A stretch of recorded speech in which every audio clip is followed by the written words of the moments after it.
Bom dia, irmãos. Vamos dar continuidade aos estudos na carta de Paulo aos Filipenses.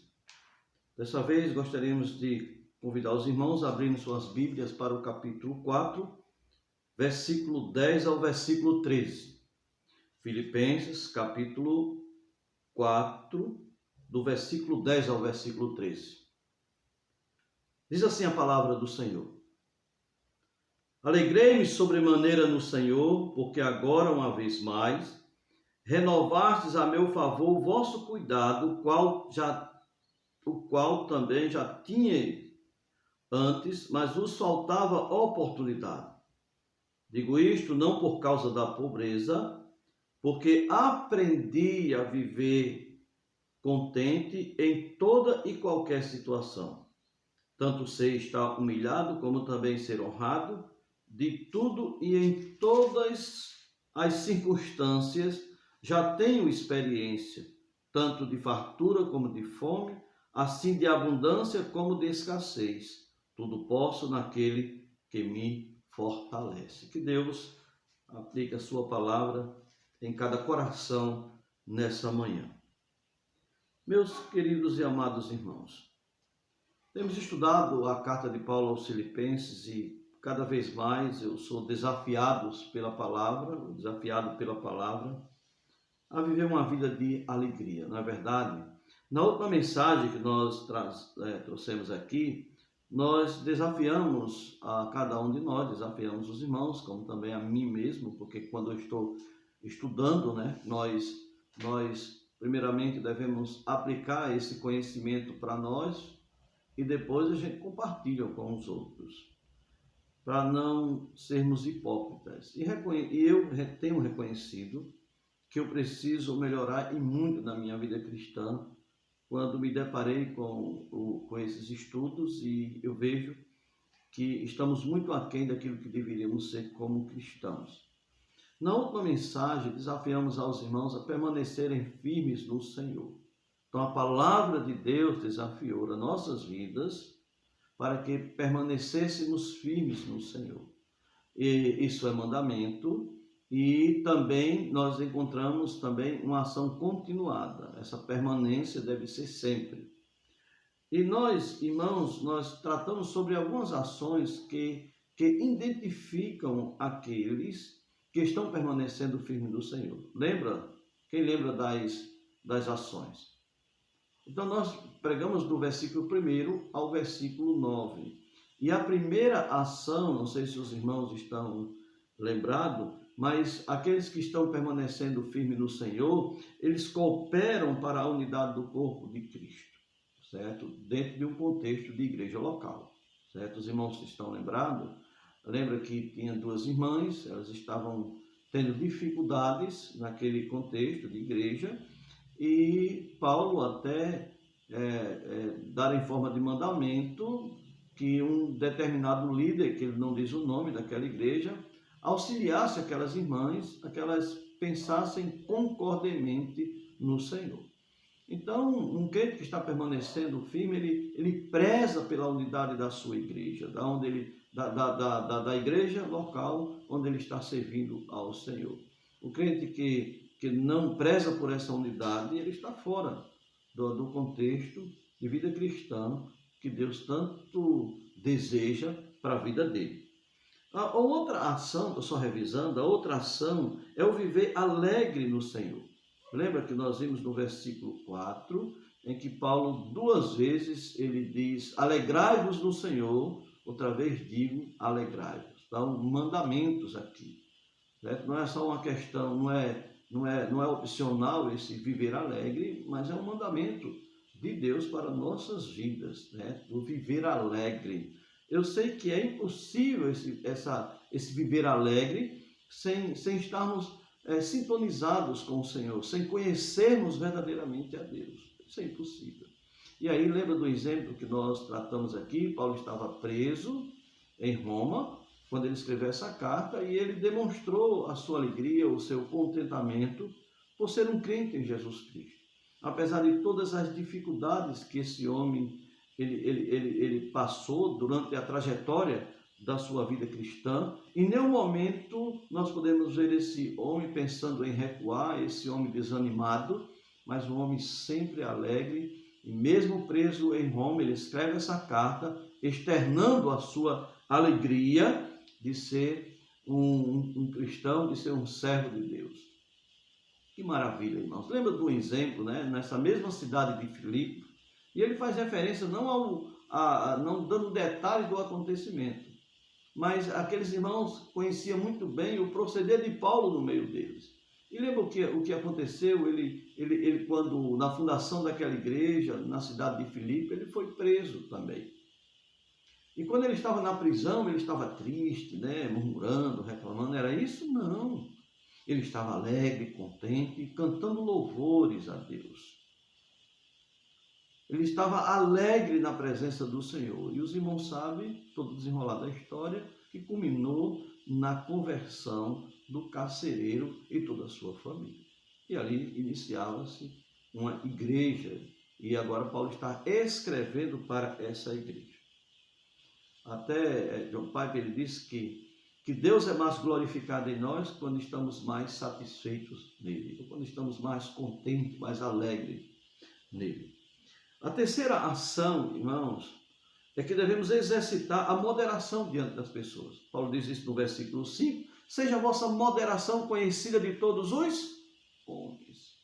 E nós explicamos aqui o que é moderação. Moderação é equilíbrio, certo? O crente precisa ter equilíbrio no seu procedimento cristão, no seu comportamento cristão. Eu creio que Paulo trata aqui de testemunho. As pessoas precisam ver em nós o equilíbrio. Estamos vivendo um momento, por exemplo, de pandemia, e eu sei que a doença existe, eu sei que isso é fato. Agora, nós temos que manter um equilíbrio, certo? Um equilíbrio emocional, um equilíbrio espiritual. Precisamos confiar no Senhor. Tomamos todas as medidas, né, segundo a sabedoria humana, para se preservar dessa enfermidade, mas eu entendo que tudo isso é insuficiente. Se Deus não nos guardar, se Deus não nos proteger.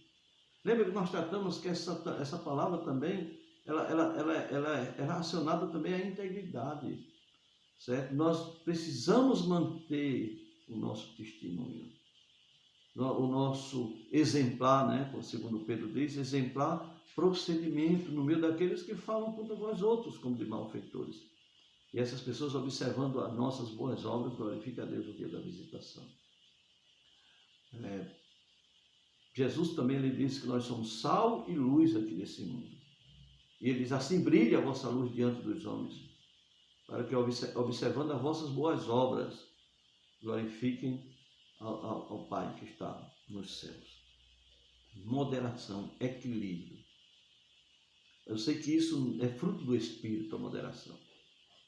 Isso não acontece por acaso. Isso é resultado de uma vida afinada com Deus, de uma vida estável e não instável. Quarta, irmãos, ação. Não permitir que a ansiedade domine nossas vidas. Paulo disse, não andeis ansiosos. Lembra que Cristo falou também sobre a ansiedade? Nós fizemos também referência a essa passagem do sermão de Jesus, que ele disse que os seus ouvintes não deveriam andar ansiosos quanto ao que comer, quanto ao que vestir. Ele disse que devemos buscar em primeiro lugar o reino de Deus e sua justiça, e as demais coisas serão acrescentadas. Pedro diz, lançai sobre ele todas as vossas ansiedades, ou toda a vossa ansiedade, porque ele tem cuidado de vós. E aqui ele diz que essas ansiedades, essas preocupações, elas precisam ser compartilhadas com o nosso Deus. Ele conhece, mas ele quer que tenhamos atitudes de humildade, que reconheçamos as nossas fragilidades em resolver os nossos próprios problemas. Nós podemos colocar nas mãos daquele que realmente pode trazer solução para as nossas dificuldades. E Jesus disse, olha, você não pode acrescentar um côvado ao custo da sua vida. Então você pode se preocupar, você pode se deprimir, mas você não pode resolver. Você precisa confiar no Senhor, compartilhar com Ele as suas necessidades. É isso que o texto diz. E diz que a paz de Deus, que excede todo o entendimento, diz o texto aqui, excede todo o entendimento, guardará a vossa mente e o vosso coração. Essa palavra guardar, lembra que nós tratamos aqui, é um termo militar. É como se, diante dessas dificuldades, nós precisamos ter nossa mente preservada. Não podemos, e a paz de Deus é que guarda nossa mente para que intrusos, né, não cheguem, né, e tragam dificuldades. O grande problema nosso é esse: temos tido dificuldade, buscamos nos recursos humanos e não compartilhamos, não abrimos com fé. É interessante isso, porque Tiago diz que aquele que não tem fé, como é que pode alcançar alguma coisa do Senhor? Com fé, compartilhe e descansa no Senhor. E a paz de Deus vai guardar a nossa mente para que coisas maus, né, ou males cheguem sobre nossas vidas e causem transtorno. Quando a gente não faz isso, e aí nós observamos muitas pessoas que se dizem cristãos, até dizem que Cristo é bom, mas vivem atormentados, deprimidas, porque exatamente não têm compartilhado com o Senhor as suas necessidades e confiar plenamente de que Deus há de abençoar, suprir, e Ele é o Deus de toda provisão. Quarto, irmãos, devemos deixar que apenas coisas boas, coisas excelentes ocupem as nossas mentes. Versículo 8, não é isso que ele diz? Finalmente, irmão, tudo que é verdadeiro, tudo que é respeitável, tudo que é justo, tudo que é puro, tudo que é amável, tudo que é de boa fama, se alguma virtude há, se algum louvor existe, seja esse que ocupa o vosso pensamento. Que maravilha, meus queridos amados irmãos, essas orientações de Deus para nossas vidas. Agora, interessante que o que pensamos vai refletir o que somos. Nós somos o que pensamos. Então, o que é que tem invadido a nossa mente? O que é que temos permitido que chegue para nossas mentes, sobre nossas mentes? Então, que resultado nós vamos esperar obter? Se só enchemos a nossa mente daquilo que não é puro, daquilo que não é amável, daquilo que não tem boa fama. Meus amados irmãos, a felicidade, o prazer de estar em Deus, certo? Está na sua palavra. Precisamos exercitá-lo. Tratamos também, meus amados irmãos, a última ação que identifica aquele que está permanecendo firme no Senhor é estar praticando o ensino que recebeu e seguir o exemplo daquele que praticou o que ensinou. Que é o versículo 9, ele diz: olha, aquilo que você ouviu de mim, você aprendeu, você recebeu, você pratica. E o Deus da paz será convosco. Então, meus amados irmãos, chegamos agora no versículo 10 em diante. Mas nós gostaríamos, meus queridos amados irmãos, nessa manhã, não sei se vai dar tempo, nós concluímos esse texto que nós lemos há pouco tempo. Mas nós vamos até onde o tempo permitir. Próxima semana, se Jesus não voltar, porque o texto aqui de Filipenses, né?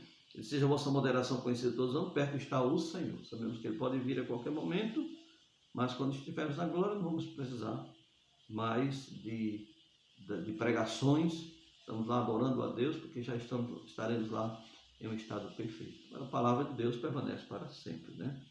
Mas há uma necessidade de buscarmos esse conhecimento hoje, para que essas ações possam ser vistas em nossas vidas, que vai evidenciar que estamos permanecendo firmes no Senhor.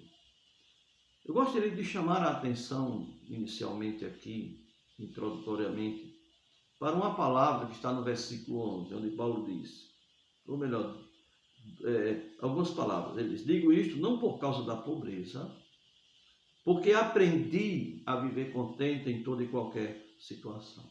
Aprendi a viver contente. Baseado nessa frase aqui, eu gostaria de extrair o tema dessa manhã, que é aprendendo a viver contente. nós precisamos aprender a vivermos contentes. Paulo aprendeu, essa palavra fala do estado, de um estado de aprendizado do apóstolo Paulo. Ele não está aprendendo, ele aprendeu. Interessante. Então fala mais de um estado.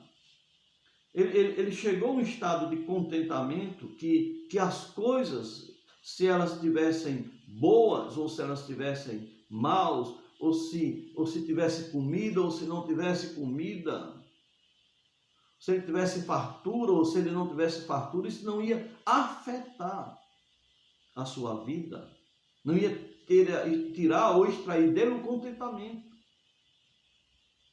Ele havia aprendido isso. Mais na frente do estudo, nós vamos observar o significado dessa palavra aprender. Eles aprendi a viver contente. E é interessante que a palavra aprender, ele quando escreve aos Gálatas, ele diz que eles aprendi do Senhor. Ali ele está falando sobre o conhecimento, ele usa outra palavra, do conhecimento teológico que ele recebeu de Jesus. Aqui ele está dizendo aprendi. A ideia aqui, ele aprendeu na prática, ele aprendeu pelas experiências. Na medida que ele recebia, ele aprendia o conhecimento teológico, ele aprendeu a viver contente em toda e qualquer situação. A gente vamos tratar mais na frente. Mas o grande desafio, meus amados irmãos, para nossas vidas, através desses estudos, é aprender a viver contente. Esse é o grande desafio de Deus para o viver cristão. Viver contente. E para que esse processo de aprendizado, atinja as nossas vidas, é necessário darmos alguns passos. Eu gostaria de alistar aqui 3 passos nesse texto. E o primeiro passo é a gente entender ou compreender o que significa contentamento segundo as Escrituras. A palavra usada por Paulo aqui, olha o que ele diz: aprendi a viver contente. Qual o significado dessa palavra? Ele usa uma palavra aqui, amados, de onde se originou a palavra autarquia. Ele usa aqui autarquia. Segundo o estudioso das Escrituras, da língua original, Strong, ele diz que essa palavra fala de alguém que é autossuficiente ou forte o bastante para viver satisfeito com os recursos que possui, mesmo que sejam limitadíssimos. Entende o que ele está dizendo? É uma autossuficiência, é uma capacidade, certo, no homem, dele viver satisfeito, independente das circunstâncias, sejam elas boas ou não vai extrair dele esse estado de contentamento. Segundo John MacArthur, no seu comentário, ele diz que a palavra indica independência de qualquer necessidade de ajuda. A ideia é que o contentamento não está condicionado a qualquer tipo de ajuda que possa chegar. Ele se alegrou com o que aqueles irmãos estavam fazendo. Uma igreja generosa, uma igreja atuante, uma igreja preocupada com o projeto missionário, tanto que mandou para Tessalônica, como ele vai dizer aqui, mandou Epafrodito levar uma oferta para ele, o sustento dele quando ele estava preso lá em Roma. Lembra que a primeira prisão ele estava numa casa, então provavelmente ele pagava ali o aluguel, e ele precisava de recursos. E a igreja enviou uma oferta para ele. Ele está alegre, não pelo recurso que chegou em si, porque isso não dependia disso, não dependia o seu contentamento, a sua alegria, mas a atitude daqueles irmãos fez com que Paulo, certo, externasse a sua alegria. Mas independente disso, o contentamento existia na vida daquele homem, porque ele aprendeu a viver contente. Então o contentamento pode ser aprendido. A ideia aqui é que o contentamento vai existir independente de uma determinada ajuda chegar ou não. Como precisamos aprender, irmãos, sobre contentamento. Essa palavra ela é sinônimo de satisfação. Sinônimo de satisfação. E alguém contente é alguém satisfeito. E ser satisfeito implica em felicidade, não é verdade? Ninguém é feliz sem estar satisfeito. Ninguém é feliz sem estar contente. Alguém pode ter uma boa casa e ser insatisfeito ou descontente. Alguém pode ter uma casinha pequena, mas é contente e satisfeito. Qual dessas duas pessoas é realmente feliz?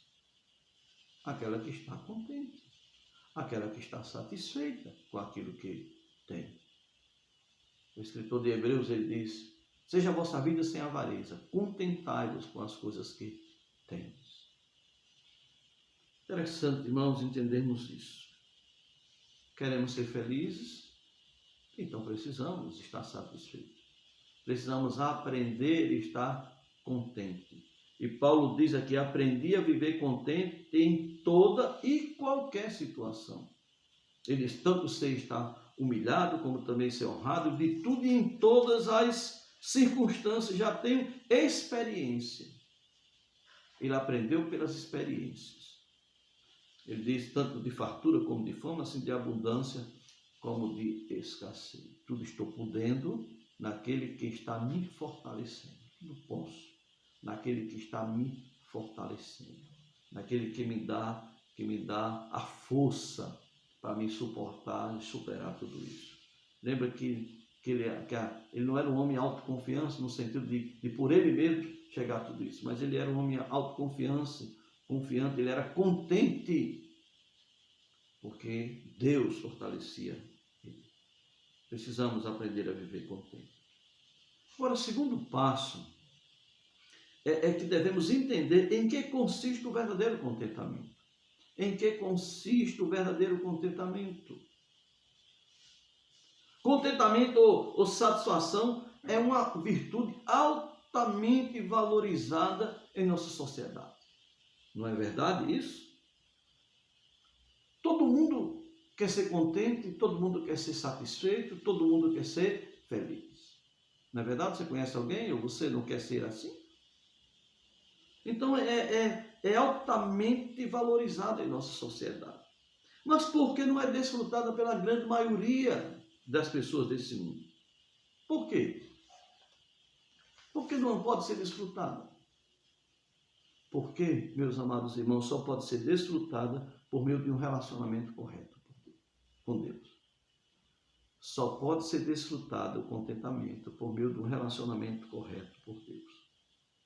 Só pode ser desfrutada com aqueles que têm uma confiança inabalável no Senhor. Aqueles que confiam plenamente na sua soberania.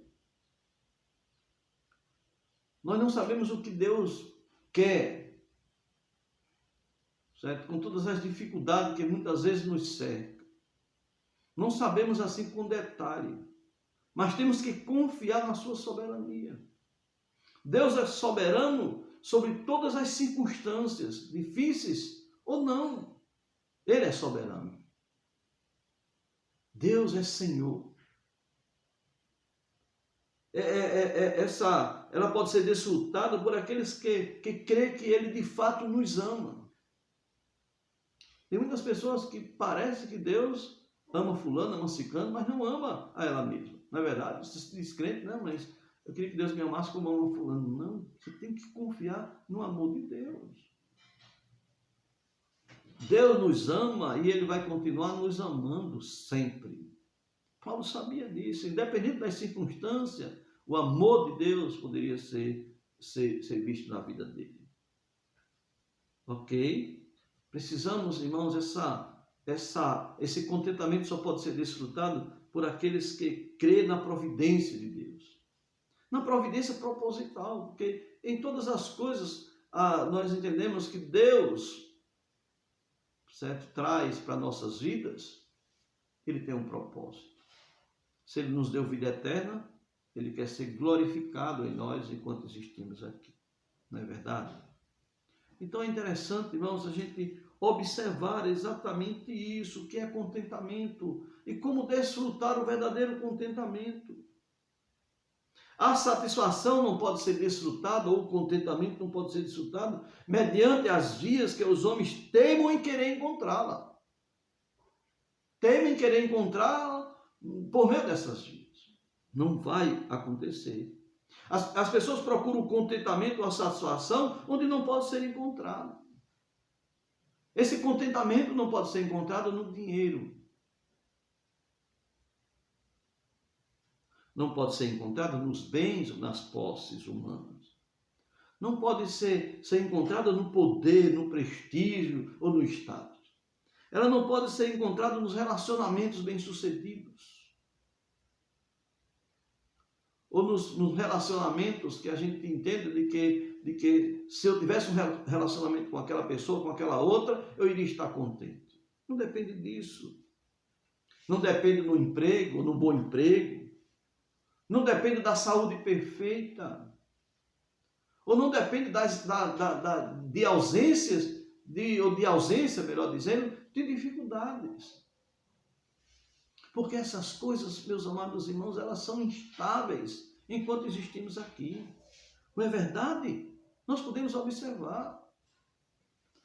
Nós podemos observar isso. Chegamos a uma situação, por exemplo, quantos não estão desesperados porque perderam seus empregos? Diante desse caos que nos cerca. Perderam seus recursos. Perderam seus prestígios e assim por diante. Então, se o contentamento está condicionado a essas coisas instáveis, então nosso contentamento não é um estado, nosso contentamento é oscilante. Se a coisa está bem, eu estou contente. Se a coisa desanda um pouco, eu vou ficar descontente. Então é interessante, irmãos, a gente aprender isso. Não estão nessas coisas. Por essas vias aqui que nós acabamos de falar, o contentamento é inatingível. Ele não pode ser atingido. Você vai viver sempre uma vida frustrada, porque essas coisas são instáveis. Porque essas coisas, quando não chegam na proporção que nós gostaríamos que fosse, então isso traz descontentamento. Esse contentamento de Paulo diz, eu aprendi a viver contente. Ele já aprendeu. Trata mais de um estado de contentamento. E que não dependia se as coisas estavam bem ou não no contexto humano. Se tinha comida ou não. Se tinham que se vestir ou não. Apesar da confiança da providência divina que ele tinha, ele disse, olha, o Senhor jamais há de deixar faltar o básico. Deixa eu ler um texto para os irmãos, para mostrar a instabilidade dessas coisas passageiras. Olha o que Paulo ele diz. Ele diz, quando ele escreve a Timóteo. Eu não sei se Timóteo estava se enveredando, eu não sei se ele está orientando Timóteo, porque havia pessoas ricas naquela época, e talvez Timóteo estivesse fascinado com essas pessoas, eu não sei. Mas porque ele ordena a Timóteo que Timóteo deve fugir dessas situações. Mas olha o que ele diz a Timóteo. Deixa eu ler para os irmãos. De fato, ele diz a Timóteo, de fato, grande fonte de lucro é a piedade com o contentamento. Essa piedade é fonte de lucro. Ele exorta Timóteo a exercitar-se na piedade. E ele diz que a piedade é fonte de lucro, mas com contentamento, com satisfação. E aí nós entendemos o que é que ele quer, o que é que ele trata aqui com contentamento. Aí ele diz, porque nada temos trazido para o mundo, nem coisa alguma podemos levar dele. Guardemos isso no coração. Nada trazemos e nada podemos levar. Lembra do que Paulo, escrevendo aos Coríntios, ele disse, se a nossa esperança em Cristo se limita apenas a essa vida, nós somos os mais miseráveis do que todos os homens. Meus amados irmãos, olha o que ele continua dizendo a Timóteo. Tendo sustento com que nos vestir, estejamos o quê? Contente. Tendo sustento, ou tendo a provisão da comida e o vestir, estejamos contente. Aí ele vai, continua. Ora, os que querem ficar ricos, caem em tentação e cilada em muitas concupiscências insensatas e perniciosa, as quais afogam os homens na ruína e perdição. Porque o amor do dinheiro é raiz de todos os males. E alguns dessa cobiça se desviaram da fé e assim mesmo se atormentaram com muitas dores. Uma vez eu ouvi, alguns anos atrás, alguém falando sobre dinheiro. Eu não estou dizendo que o dinheiro não é importante. É importante. Estou gravando aqui num celular que custou. Teve custo. Ok? Então o dinheiro é importante. Mas o amor do dinheiro é que é trágico. Eu me lembro que alguém, eu li em algum livro no passado, alguém disse assim, olha, o dinheiro, ele controla os tolos, mas ele ajuda os sábios. Ele ajuda os sábios, mas ele controla os tolos. Timóteo está dizendo que os tolos é aqueles que amam o dinheiro, que o contentamento está na posse das coisas materiais. Hoje existe e depois não. Eu me lembro, irmãos, não sei se você conhece a história, eu me lembro que uma vez eu estava numa clínica e eu estava lendo uma revista, não vou dizer aqui o nome da revista, mas tratando sobre o homem mais rico do Brasil. Naquele contexto, Eike Batista, você já ouviu falar, ele foi considerado pela revista Forbes como o 8º homem mais rico do mundo naquele contexto. E o primeiro naquele ano, não sei se foi 2011, 2012, não estou bem lembrado, era um mexicano conhecido como Carlos Slim Helú. Foi tido pela revista Forbes como o homem mais rico do mundo. Em segundo lugar, a Bill Gates. Hoje parece que Bill Gates é o primeiro naquela lista, naquele artigo. E Eike Batista era o 8º homem mais rico, calculando os seus bens em 27 bilhões de dólares. E Eike Batista, na entrevista em essa outra revista, que eu vi essa reportagem, ele disse que ele ia passar o homem mais rico do mundo em questão de tempo. Ele disse, eu não sei se eu vou passar pela direita ou se vou passar pela esquerda, mas eu sei que vou passar. E nós depois vimos o desfecho, né?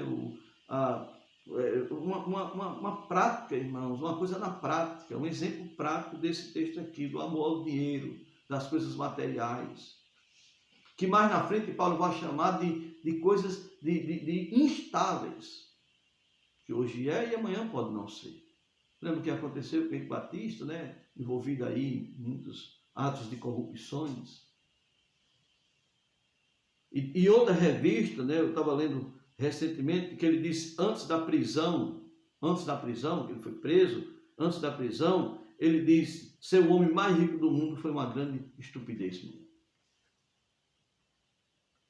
Então, meus amados irmãos, então Paulo continua Timóteo, olha, foge destas coisas.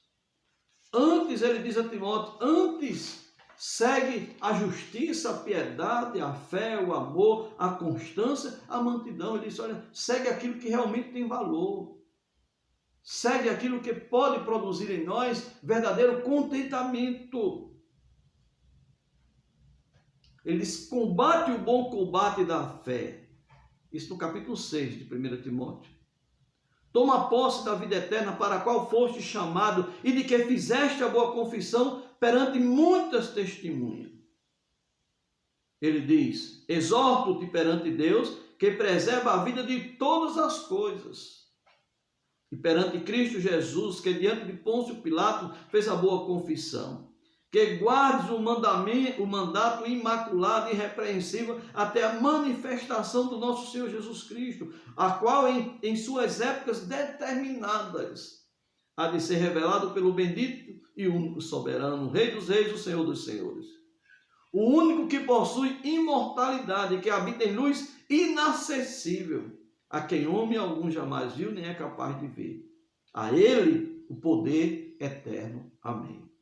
Aí ele diz, no outro parágrafo, exorta aos ricos do presente século que não sejam orgulhosos, nem depositem a sua esperança na instabilidade da riqueza, mas é em Deus, que tudo nos proporciona ricamente para o nosso aprazimento. Essa palavra significa para o nosso gozo, para a nossa alegria. É Deus que faz isso. É Deus que nos proporciona ricamente segundo a sua soberania.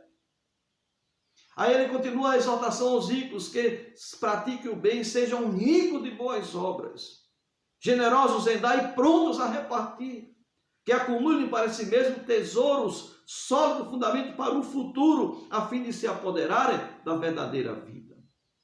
1 Timóteo, capítulo 6, do versículo 6 ao versículo 19.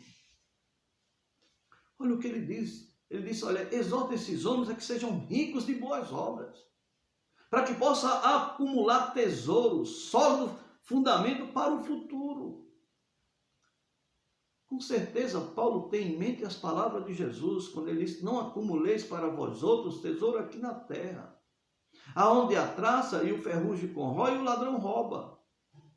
Mas acumuleis para vós outros tesouro lá no céu, onde nem a traça, nem o ferrugem corrói, nem o ladrão rouba. Porque aonde está o teu tesouro, aí estará também o teu coração. Onde está nosso tesouro? Onde está nosso contentamento? Em um relacionamento com Deus? Em já possuirmos a vida eterna? De termos o Evangelho, o Espírito Santo em vasos de barro, que está no processo de deterioração, mas Deus opera em nós e por meio de nós. Somos ricos porque temos acesso à presença de Deus. Mas parece que essas coisas são deixadas de lado por muitas daquelas pessoas que se dizem cristãs. E vive condicionando o seu contentamento às coisas materiais, às coisas que a Bíblia diz que são passageiras aqui nesse mundo. Então, meus amados irmãos, precisamos aprender a viver contente. É muito claro e contrastante a compreensão do mundo de contentamento e o verdadeiro contentamento, descrito aqui por Paulo. É muito contrastante o que o mundo acha, o que o mundo pensa que pode levar a um estado de contentamento e o que Paulo diz aqui, e o que as Escrituras nos ensinam. Certo puritano, no século passado, e alguns séculos passados, ele deu uma simples definição de contentamento espiritual. O nome dele era Jeremias, e aí tem um sobrenome aqui, eu não vou dizer porque eu não conheço, pode ser que eu faça aqui paga aqui um mico, né, dizendo aqui lendo aqui o sobrenome desse camarada em outra língua, e depois aí alguns ficarem tirando onda aí, como se diz na linguagem popular. Então, ele deu uma simples definição de contentamento espiritual. Ele disse o seguinte: contentamento cristão é aquele doce interior, tranquilo, quadro e gracioso de espírito que se submete livremente e se deleita em Deus. No Deus que é sábio e paternal e que se submete às condições impostas por ele, por esse Deus. Meus amados irmãos, às vezes Deus não dá aquilo que pedimos tanto porque Ele conhece a nossa estrutura. Isso é bondade de Deus para nossas vidas. Nós não conhecemos a nós mesmos. Enganoso é o coração mais do que todas as coisas. Por isso devemos estar contentes em ter Deus como Senhor de nossas vidas. Ele é soberano. E Ele promete suprir as nossas necessidades. Eles estão ansiosos porque você não pode de maneira nenhuma acrescentar nada, um côvado 44 centímetros ao custo da sua vida. Ele diz, olha, as aves, elas não plantam, elas não semeiam, certo? Ou seja, elas não semeiam, mas eu mesmo assim não deixo que elas passem necessidade. Não é verdade? Ele diz, olha lá os lírios do campo, nem Salomão na sua glória se vestiu daquele jeito, mas sou eu que proporciono essa vestimenta para eles. Se as aves e as coisas, né, as coisas naturais, como a vegetação, elas recebem de Deus o cuidado, mas quanto mais nós, homens de pequena fé, Jesus diz, homens de pequena fé. Buscai antes de tudo o reino de Deus e sua justiça, e as demais coisas serão acrescentadas. O contentamento bíblico, irmãos, não é só uma virtude, não. O contentamento bíblico é um mandamento. Lembra certas vezes os homens que estavam cercando João Batista naquela época, fazendo perguntas a João Batista, e diz um texto em Lucas 3,14, diz, também soldados lhe perguntaram, e nós, o que faremos? E ele lhes disse, a ninguém maltrateis, não deis denúncia falsa e contentai-vos com o vosso soldo. Contentai-vos, está satisfeito com o que você ganha. Olha, não entra nessa trilha de aceitar suborno, de corrupção. Ah, se as pessoas pudessem, irmãos, as autoridades pudessem entender o que João Batista disse aqui, contentai-vos com as coisas que vocês têm, contentai-vos com o vosso soldo, com o que vocês ganham, com certeza teríamos outra nação. Mas a infelicidade é muito grande desses homens, porque não estão satisfeitos. Aí mergulha numa trilha de ruína e perdição. Infelizmente, muitos cristãos estão caindo nessa. Que Deus tenha misericórdia de nossas vidas. O contentamento bíblico não é só uma virtude, não. É mandado do Senhor para nossas vidas. É mandamento. Certo? João Batista disse isso. Mesmo aqui esse texto aqui de Filipenses, Paulo disse para mim, viver contente não está em mandamento, mas fala de alguém que obedeceu o mandamento de aprender a viver contente, viver satisfeito com aquilo que possuía. João Batista disse, contentai-vos com o vosso soldo. O escritor de Hebreus, ele exortou, diz, seja a vossa vida sem avareza. Contentai-vos com as coisas que tendes, porque ele tem dito, de maneira alguma te deixarei, nunca jamais te abandonarei. Foi Deus que disse isso. Você crê? Eu creio, nós cremos? Meus queridos e amados irmãos, a falta de contentamento ou insatisfação é uma atitude de avareza aos olhos de Deus. E é uma porta aberta para uma vida arruinada. Aqui em Filipenses, essa palavra não está em forma de mano, mas fala de alguém que aprendeu a obedecer a ordem de comando dada por Deus, mas que só pode ser desfrutada mediante um relacionamento correto com Deus, que implica em conhecê-lo conforme ele se revelou, exercitando uma fé na pessoa e dele e em sua palavra. Fé, irmãos, é a firme convicção naquilo que Deus diz. Se Deus diz, acabou. Eu preciso crer naquilo que Deus diz. Então hoje, irmãos, aprendemos o significado de contentamento e em que consiste o verdadeiro contentamento. Não nas coisas transitórias desse mundo, não nas coisas passageiras desse mundo, como Paulo disse a Timóteo, né? Que nada trouxemos, nada também vamos levar. Mas em Deus, é um relacionamento correto com Deus, conhecendo quem de fato é Deus, confiando plenamente naquilo que esse Deus diz, que Ele é soberano sobre nossas vidas e que Ele é fiel naquilo que diz, naquilo que promete. Aí vai estar o verdadeiro contentamento. Que Deus nos ajude, meus amados irmãos. Eu tenho aprendido teologicamente o que significa contentamento, como tenho certeza que você também aprendeu. Mas eu reconheço que eu preciso amadurecer muito, que eu preciso aprender a viver contente. Eu preciso aprender a viver contente pelas experiências, porque muitas vezes a gente fica descontente com muita pouca coisa, aonde tem um grande privilégio que está em nossa volta, né? De sermos servos de Deus, de sermos salvos eternamente. Eu não sei o que vai acontecer com esse mundo. Eu não sei o que pode acontecer comigo amanhã, materialmente falando, humanamente falando. Mas eu creio naquilo que Deus diz. Que a vida eterna já me alcançou.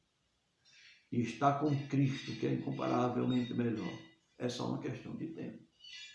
Pode ser por meio desse vírus ou bactéria, eu não sei. Mas uma coisa eu sei em quem tenho crido. Mas eu preciso aprender ainda a viver contente. Próxima semana a gente vamos observar o terceiro passo, que é observar um grande exemplo de contentamento bíblico, a vida do apóstolo Paulo. E a gente vai discorrer, dando mais detalhe nesse texto que nós lemos aqui introdutoriamente. Que Deus abençoe a minha vida e a sua vida, e que Ele seja glorificado em nós, como diz João Parque, né? Deus é mais glorificado em nós quando estamos mais satisfeitos nele, quando estamos mais contentes nele. Que Deus nos abençoe. Maravilhoso Pai, querido Deus, louvamos ao Senhor por Tua palavra. Continua abençoando nossas vidas e encorajando nossos corações, Senhor Deus, ao aprendizado do verdadeiro contentamento. Muito obrigado, porque o Senhor falou ao meu coração, e eu tenho certeza que falou aos corações dos ouvintes de Tua palavra nessa manhã.